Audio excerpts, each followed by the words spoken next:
Shalom, salam sejahtera di dalam kasih Tuhan kita Yesus Kristus. Kita bersyukur Bapak Ibu Saudara dimanapun kita berada. Saat ini Tuhan masih memberikan kepada kita semua kesempatan untuk kita boleh beribadah.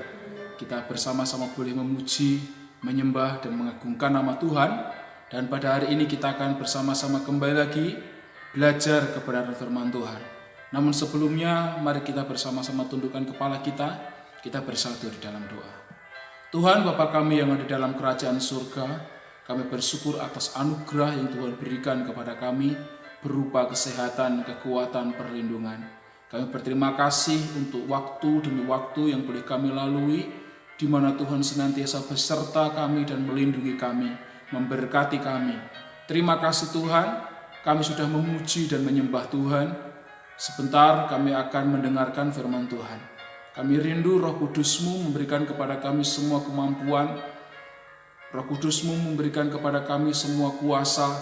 Roh Kudus-Mu memberikan kepada kami pertolongan untuk kami mendengar firman Tuhan dengan baik, mengerti firman Tuhan dengan baik, menyimpan firman Tuhan dengan baik, bahkan melakukan firman Tuhan dengan baik. Kuasai kehidupan kami supaya kami siap dibentuk oleh kebenaran firman-Mu, sehingga firman-Mu boleh tumbuh, berbuah di dalam kehidupan kami, menjadi kesaksian untuk hormat dan kemuliaan nama Tuhan. Hamba-Mu terbatas adanya untuk menyampaikan isi firman-Mu. Tapi Roh Kudus, Roh Allah yang tidak terbatas, memampukan hamba-Mu untuk menyampaikan isi hati-Mu sesuai dengan kehendak-Mu. Jalani pemberitaan firman kami serahkan ke dalam tangan-Mu. Di dalam nama Tuhan Yesus Kristus kami sudah berdoa. Amin. Bapak Ibu Saudara yang dikasihi Tuhan, renungan firman Tuhan hari ini akan kita ambil di dalam 1 Yohanes, ya, surat 1 Yohanes, atau kitab 1 Yohanes, pasal 2 ayat yang ke-28. 1 Yohanes pasal 2 ayat yang ke-28. Saya akan membacakannya untuk Bapak Ibu Saudara semua. Firman Tuhan berbunyi demikian. Maka sekarang anak-anakku, tinggallah di dalam Kristus, supaya apabila Ia menyatakan dirinya, kita beroleh keberanian percaya dan tidak usah malu terhadap Dia pada hari kedatangannya. Amin. Firman Tuhan. Bapak Ibu Saudara yang dikasihi oleh Tuhan, ayat ini berdiri dalam sebuah perikop, yaitu anak-anak Allah. Saudara dan saya adalah anak-anak Allah. Orang yang percaya kepada Yesus Kristus, mengaku Dia adalah Tuhan dan Juru Selamatnya, hidup dalam tuntunannya, adalah anak-anak Allah. Tuhan berjanji bahwa jika saudara dan saya adalah anak, maka saudara dan saya adalah ahli waris di dalam Dia. Artinya kita akan berhak menerima janji-janji Allah jika kita tetap ada di dalam Kristus. Sehingga ayat ini tidak bertentangan dengan apa yang disampaikan oleh Rasul Paulus dalam surat Roma, bahwa setiap anak-anak Allah, dia wajib untuk tinggal di dalam Kristus. Kenapa kita harus tinggal di dalam Kristus? Yaitu supaya apabila Ia menyatakan dirinya, kata menyatakan dirinya berbicara tentang bagaimana Tuhan akan mengadakan pertemuan muka dengan saudara. Bagaimana Tuhan akan datang kembali yang kedua. Kalau kita memperhatikan, istilah ini adalah istilah untuk kedatangan Tuhan yang kedua. Digunakan untuk menunjukkan masa depan saat Kristus datang kembali untuk menghakimi manusia dan merampungkan kerajaan Allah. Istilah ini tidak ditemukan dalam Perjanjian Baru, tetapi Yesus memang mengatakan bahwa Ia akan datang kembali untuk membawa murid bersamanya setelah Ia menyediakan tempat di surga. Dalam Yohanes 14 ayat 1 sampai dengan yang ketiga. Kalau kita memperhatikan Bapak Ibu Saudara, kata yang digunakan di sini, Ia menyatakan dirinya memiliki suatu hubungan dengan pada hari kedatangannya. Tuhan datang kali yang kedua untuk menjemput gereja-gerejanya, untuk menjemput saudara dan saya, orang-orang yang percaya kepada namanya. Oleh karena itu, pada masa kedatangan Tuhan, firman Tuhan katakan, ya, di dalam ayat yang sudah kita baca tadi itu, ada sebuah hal yang membuat orang takut untuk masuk atau untuk dia berjumpa dengan Tuhan. Ketakutan itu bisa terjadi karena kenapa? Karena manusia yang masih hidup di dalam dosa. Dosa membuat manusia merasa malu. Karena apa yang diperbuat dosa itu hanya membuat manusia jauh daripada Tuhan. Oleh karena itu di dalam Yesus Kristus melalui ayat yang ke-28 ini, Tuhan memberikan jaminan kepada saudara dan saya. Jika saudara dan saya tinggal di dalam Kristus, maka ketika Ia atau Yesus Kristus menyatakan dirinya, saudara dan saya dikatakan dalam ayat ini memperoleh keberanian percaya. Dan tidak usah malu terhadap Dia. Karena kenapa? Karena dosa-dosa yang sudah kita lakukan, dosa-dosa yang sudah kita perbuat, kita memiliki keberanian karena Tuhan Yesus Kristus. Ketika kita ada di dalam Yesus Kristus, Tuhan sudah menebus segala dosa-dosa kita. Tuhan sudah menebus segala kesalahan-kesalahan kita. Tuhan sudah menebus pelanggaran-pelanggaran kita. Sehingga saudara dan saya boleh berjumpa muka dengan Tuhan. Saudara dan saya boleh menikmati kebersamaan dengan Tuhan. Saudaraku yang dikasihi oleh Tuhan, rasa malu itu sering muncul dalam kehidupan kita. Ketika kita melakukan suatu pelanggaran, ketika kita melakukan suatu dosa, ketika kita sedang tidak dalam keadaan sebagai orang-orang yang kudus. Dan hal itu bisa saja terjadi di dalam kehidupan kita sebagai orang percaya. Kita kadang-kala merasa malu untuk berjumpa dengan Tuhan. Walaupun itu hanya sekadar atau sebatas doa. Karena kenapa? Karena pelanggaran-pelanggaran kita. Alkitab mengatakan bahwa usaha kita tidak akan pernah mampu untuk menghapuskan pelanggaran-pelanggaran kita. Tetapi saudara harus bersyukur karena Tuhan oleh kasih karunia-Nya telah memberikan kepada saudara dan saya anugerah yang luar biasa. Sehingga saudara dan saya diberikan karunia oleh Tuhan, yaitu karunia keberanian.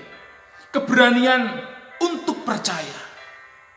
Bukan keberanian untuk melakukan banyak lagi dosa, tidak. Bukan keberanian untuk kita semakin mencintai dunia, tidak. Tapi Tuhan memberikan keberanian kepada saudara dan saya, itu keberanian untuk percaya. Keberanian untuk menyatakan iman. Keberanian untuk kita berjumpa dengan Tuhan. Di dalam persekutuan-persekutuan, dalam ibadah-ibadah kita. Karena penebusan di dalam Yesus Kristus sempurna adanya untuk menghapus segala dosa-dosa kita. Bagaimana caranya? Yaitu dengan kita tinggal di dalam Kristus.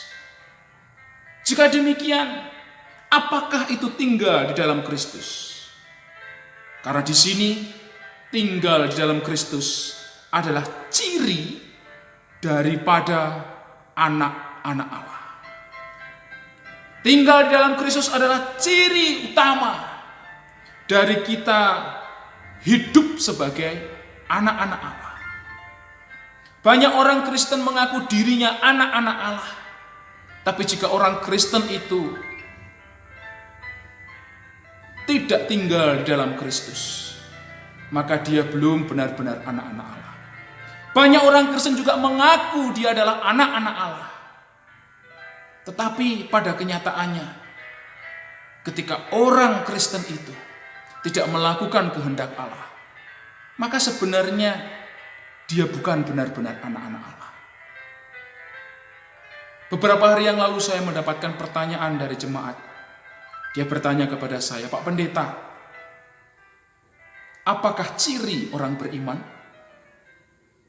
Karena banyak sekali orang yang mengaku beriman, mereka hanya mencirikannya dengan bagaimana dia melakukan tradisi-tradisi kekristenan. Mereka hanya melakukan hal-hal yang berbau, yang kelihatannya nampak rohani.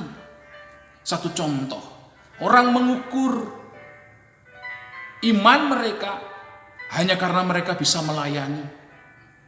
Baik pelayanan dalam mimbar maupun yang lain-lainnya. Mereka mengaku dirinya beriman hanya karena mereka memiliki karunia-karunia rohani.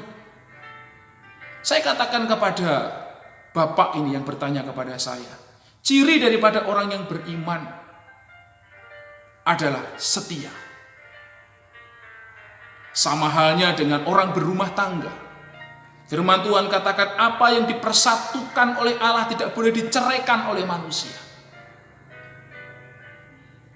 Kata dipersatukan ini berbicara tentang orang harus membangun sebuah kesetiaan. Jadi ukuran dipersatukan bukan karena dia sudah diberkati di gereja, ditumpang tangan oleh pendeta, tidak. Tetapi sebuah proses yang harus berkelanjutan. Sama halnya dengan keselamatan. Tuhan memberikan keselamatan itu kepada kita, saudara dan saya. Saudara dan saya harus setia sampai garis akhir. Sehingga Tuhan mengatakan bukan langkah awal yang menentukan, tetapi langkah terakhir kita. Nah, di dalam hal ini Bapak Ibu Saudara yang dikasih Tuhan, menjadi anak-anak Allah, cirinya adalah tinggal di dalam Kristus. Nah, apa itu tinggal di dalam Kristus? Kalau kita melihat kata tinggal di dalam Kristus, ya, kata tinggal dalam Kristus itu sendiri, Bapak Ibu Saudara yang dikasih Tuhan, ternyata memiliki makna. Ya. Di dalam Yohanes pasal 8 ayat yang ke-31, Injil Yohanes pasal 8 ayat yang ke-31. Saya akan membacakannya untuk Bapak Ibu Saudara semuanya. Yohanes pasal 8 ayat yang ke-31 firman Tuhan. Maka katanya kepada orang-orang Yahudi yang percaya kepadanya, jikalau kamu tetap di dalam firman-Ku, kamu benar-benar adalah murid-Ku. Bapak Ibu Saudara yang dikasih Tuhan, tinggal di dalam Kristus artinya tetap di dalam firman Tuhan. Jadi setiap pikiran, setiap perkataan, setiap perbuatan orang-orang yang tinggal dalam Kristus itu mewujudkan firman Tuhan. Sehingga di dalam Yohanes pasal 8 ayat 31 tadi ya, dikatakan bahwa orang yang hidup sesuai dengan firman Tuhan adalah benar-benar muridnya Tuhan. Saudara tinggal di dalam Kristus, saudara menjadi orang Kristen. Apakah kita sudah melakukan firman Tuhan? Jika belum, mari kita tinggalkan sikap kita yang lama. Dan kita mau ngambil komitmen hari ini untuk benar-benar tinggal di dalam firman Tuhan. Melakukan setiap firman Tuhan. Bagaimana kita bisa melakukan firman Tuhan kalau kita tidak pernah mendengar firman Tuhan, tidak pernah membaca firman Tuhan? Karena itu mulai cintai firman Tuhan dan tinggallah di dalam nasihat-nasihat firman Tuhan. Yang kedua, tinggal dalam Kristus. Jika yang pertama adalah tetap di dalam firman Tuhan, kata tinggal dalam Kristus yang kedua juga berarti tetap berada di dalam terang. Di dalam 1 Yohanes pasal 2 ayat yang ke-10. 1 Yohanes pasal 2 ayat yang ke-10. Barang siapa mengasihi saudaranya, ia tetap berada di dalam terang, dan di dalam dia tidak ada penyesatan. Bapak Ibu Saudara yang dikasih Tuhan, tinggal dalam Kristus ternyata memiliki persamaan. Jika yang pertama tadi tetap di dalam firman-Ku, yang kedua tetap berada di dalam terang. Dan firman Tuhan katakan di sini bahwa barang siapa mengasihi saudaranya, ia tetap berada di dalam terang, dan di dalam dia tidak ada penyesatan. Kita sering menjadi orang Kristen, tetapi kita tidak benar-benar tinggal di dalam terang. Banyak sekali trik dan intrik dunia yang sering kita gunakan dalam sepak terjang kita, dalam usaha, dalam pekerjaan, dalam setiap apapun yang kita hadapi. Tapi saat ini firman Tuhan mengajak kita, jika saudara adalah anak-anak Allah, tinggal dalam Kristus, yaitu dengan kita tetap tinggal di dalam terang Allah, mengasihi saudara-saudara kita. Di dalam masa pandemi ini, jangan menjadikan kesulitan ini sebagai alasan untuk kita mengasihi diri sendiri. Tapi kita harus tetap menunjukkan kasih kita kepada sesama kita, sebagai bukti bahwa kita adalah orang yang tinggal dalam terang. Supaya orang lain tidak tersesat melihat keberadaan kita. Karena saudara dan saya mencerminkan Kristus. Kiranya renungan firman Tuhan hari ini boleh memberkati kita sekalian. Tetaplah menjadi anak-anak Allah yang tinggal dalam Kristus, tinggal di dalam firman Tuhan, dan tinggal dalam terangnya Allah. Tuhan memberkati. Kita tundukkan kepala kita bersatu di dalam doa. Terima kasih nasihat firman-Mu, kiranya boleh memberkati umat-Mu. Dengan setiap pergumulan-pergumulan hidup kami rindu firman-Mu boleh menjadi jawaban, supaya kami tetap menjadi anak-anak Allah yang tidak malu untuk kami bersaksi, karena kami benar-benar menjadi orang Kristen yang tinggal di dalam Kristus, yang melakukan setiap firman Tuhan, dan kami tinggal di dalam terang Allah. Berkati umat-Mu dengan segala pergumulan umat-Mu. Tuhan menjawab sesuai dengan waktu-Mu. Di dalam nama Tuhan Yesus Kristus, meteraikan firman-Mu dalam hati kami semua.